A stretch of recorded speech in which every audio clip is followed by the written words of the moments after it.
What is up, YouTube, and welcome to this Flash Season 7 Episode 4 breakdown. Essentially, this is the start of Season 7 proper now that the Mirror Monarch story is done and dusted, and I talked about that a lot in my last video, but TLDR, I quite enjoyed it. And this does feel like a true season opener, and in some ways a true Crisis aftermath, something that was sorely lacking post-Crisis, and really was one of the coolest things I was looking forward to seeing the changes within this new multiverse. But alas, that's not what we got. But this episode does deal with that heavily. We can see where this is going with DC Rebirth teases. So if you enjoyed the video, please do drop a like down below and subscribe with notifications on to never miss a video. Now we open with Barry making a dinner for Iris using the Speed Force, which will never get old for me. But earthquakes are striking the city as Barry tries to get permission to go off and sort it out, but he misses a gigantic storm that is happening outside, and that was essentially to be shown just for the viewer. It's the same multicolored storm as last week, and I won't go into too much detail on this storm, as I did break it down heavily in great detail last week, and you can go and check that out on my channel, and I will link it below for last week's episode breakdown. Of course, a storm gave the Flash and many other their powers in Season 1, and in DC Rebirth there was a storm that gave hundreds of people Speed Force powers, and the people were trained at Star Labs under Mina Dewan. Now, she's already been referenced in a book this season, and yes, it's evident that, well, we're going to be getting that this season, as at the end of the episode, this storm is not just giving people Speed Force powers, but Strength Force powers and others, like the Still Force. I cannot wait for that to come here, and it's probably how they're going to start doing the whole thing with Godspeed, which let's just pray together that they get it right this time.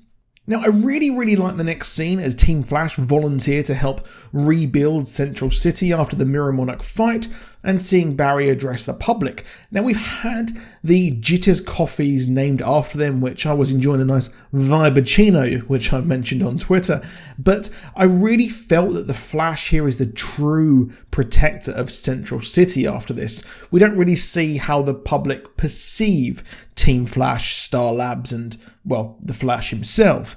But we have a whole subplot this episode with Iris's story and how it isn't that good, as Allegra tells her, and Iris is going to a Mirrorverse supporters group. It had shades of the Endgame Snap survivors group, but it was pretty well done, but I won't go into it too much as there's a lot more interesting stuff to talk about. However, one of my favourite villains from the show returns here as Kadabra. We last saw him fighting Team Flash to steal things to return to the 64th century, but he was taken by Gypsy to be executed as he killed her partner.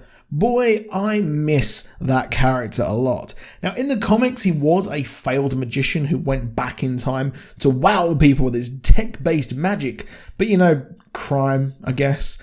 He's back here post-Crisis with his magic wand and kills a guy as he's collecting obelisks, and Team Flash with Barry investigate the crime scene and realise it's a time criminal and his Kadabra due to his card-based murder.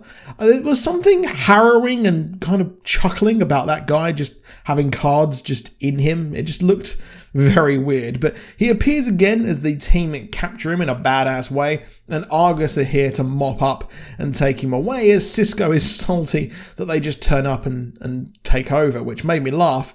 And then we see him interact with the director of science of Argus, which was super weird. It seemed out of place, and there must be more to it, as I didn't quite click what they were supposed to do with that.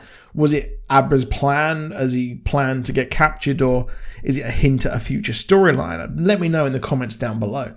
And he escapes and manages to find these obelisks. He needs to create an antimatter bomb as the Flash tries to come and save the day, but it turns out that Abra needed him to complete his plans. Barry, you have been tricked, gazumped, another synonym for tricked, once more. And I really did like this, and The acting from Desmouchian was just superb. He is possibly one of the most underrated actors. I was watching the episode with my girlfriend and she was like, oh, I recognize him from everything. He is going to be great as Polka Dot in James Gunn's Suicide Squad, which is probably one of my most exciting movies that I'm looking forward to be honest. But the antimatter bomb can kill and wipe out Central City, which is Abra's plan all along, as he has lost everything. I liked how Allegris was saying that is it Crisis Part 2, but hey, there's not enough antimatter here to do that, and we are a ways away from Infinite Crisis, and I really doubt we would ever get Infinite Crisis or even Final Crisis here in the Arrowverse, as I have to say the Arrowverse is going through its own crisis with Black Lightning not having promos apparently. The season 6 trailer only just coming out for Supergirl, and Green Arrow and the Canaries just not existing. Yeah, it's a real mess, and they need to sort that out, to be honest. But the bomb that is made from Valerium, an nth metal, a metal native to Thanagar and from the dark multiverse, and defies gravity as Barry cannot phase through it. Of course, they used nth metal to the nth degree, if you will. Yeah, anyway, in Crisis, so I won't go too much into that, but if you are interested in it, check out, of course, the whole metal story of Batman and things like that. You can go and check that out as well. Now, Barry works out exactly what happened to Abra in a heart-to-heart as Cisco realises that Abra had a Martian memory device used to give people their memories back post-crisis, as we get a Mia Queen reference, still fingers crossed for the Green Arrow and the Canaries spin-off, and Abra used it to see his past life. He had a family, a child, he had the American dream. Barry, knowing he can't defeat him, appeals once more to his better self, and Abra explains what he knows. He had weird visions of a life never lived, and learned that there was some energy used when speedsters mess with time, as he got his memories back and blames Barry for the crisis, and he went to the Flash Museum, which I will never get tired of seeing the Flash Museum.